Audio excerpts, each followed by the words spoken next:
అందరికీ జై శ్రీరామ్. పులివెందులలో ఎన్నికలు అని అంటే అక్కడ ఉన్నది మన జగన్ అనే కదా. ఆ జగన్ అన్నని మించి పులివెందుల్లో గెలిచే మునగాడు ఎవరున్నారు? కానీ కొంతమంది వీడియోలు చేస్తూ ఉన్నారు, అసలు వాళ్ళకి ఏం తెలుసు అని.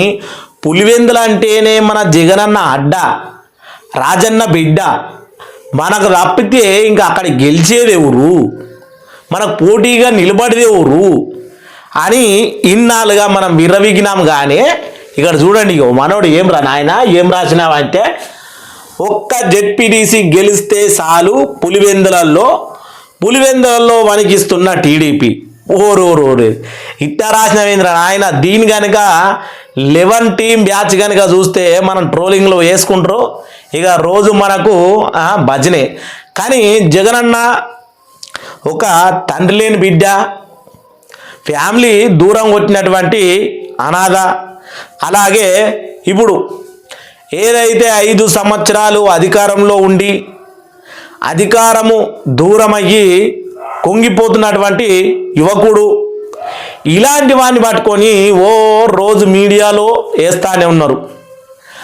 మా జగనన్న చేసినటువంటి పరిపాలన, మా జగనన్న చేసినటువంటి అభివృద్ధి కనుక మీరు చూస్తే పొద్దుగాలు కానీ ఈ అభివృద్ధి చూసినా ఏపీ ప్రజాజనానికి గుండెల్లో రైలు పరిగెడుతూ ఉంటాయి, విమానం ఎక్కి మీరు పోయినట్టుగా ఉంటుంది. ఇంకా మళ్ళీ అదేంటి పుల్లు బాటిల్ తాగకుండా కానీ తాగినట్టుగా మత్తెక్కుతూ ఉంటుంది.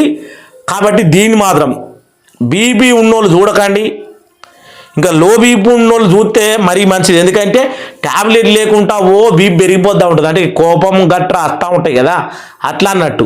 దాని గురించి అని మీకు ఈ వీడియోను ప్రత్యేకంగా నేను తయారు చేసింది కాదు, నారా చంద్రబాబు నాయుడు ఆయన నోటితో అంటున్న మాట చూడండి ప్రజలారా.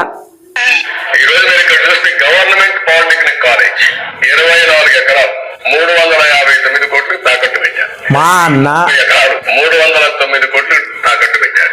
గవర్నమెంట్ ఐటీఐ కాలేజ్ 17 ఎకరాలు 270 కోట్లు తాకట్టు పెట్టాడు. కడాన పోలీస్ క్వార్టర్ 9 ఎకరాలు పోలీస్ క్వార్టర్ కూడా. Training production centre of disabled welfare 19 ఎకరాలు 157 కోట్లు పెట్టారు. తాకట్టు పెట్టిండు, పైసలు లేవు, మరి ఏం చేయమంటాను. R&D క్వార్టర్ 3 ఎకరాలు 99 కోట్లు. కడాన రైతు బజార్ కూడా రైతు బజార్ కూడా తాకెట్టు పెట్టినావన్నా, ఏడబెట్టినవి డబ్బులన్నీ. 4 ఎకరాలు 79. ఇది చూసినారు కదా, పోలీస్ కోటర్ను వదలలేదు, రైతు బజార్ను వదలలేదు, అన్నిటినీ తాకట్టు పెట్టి అన్న నేనేమనుకున్నా అంటే చిన్నాయనను, అంటే మా చిన్నాయనను మేము వేసుకున్నాము, అదేంటంటే రుషికొండను దోసుకున్నాడు, కౌలు రైతులను పట్టించుకోలేదు.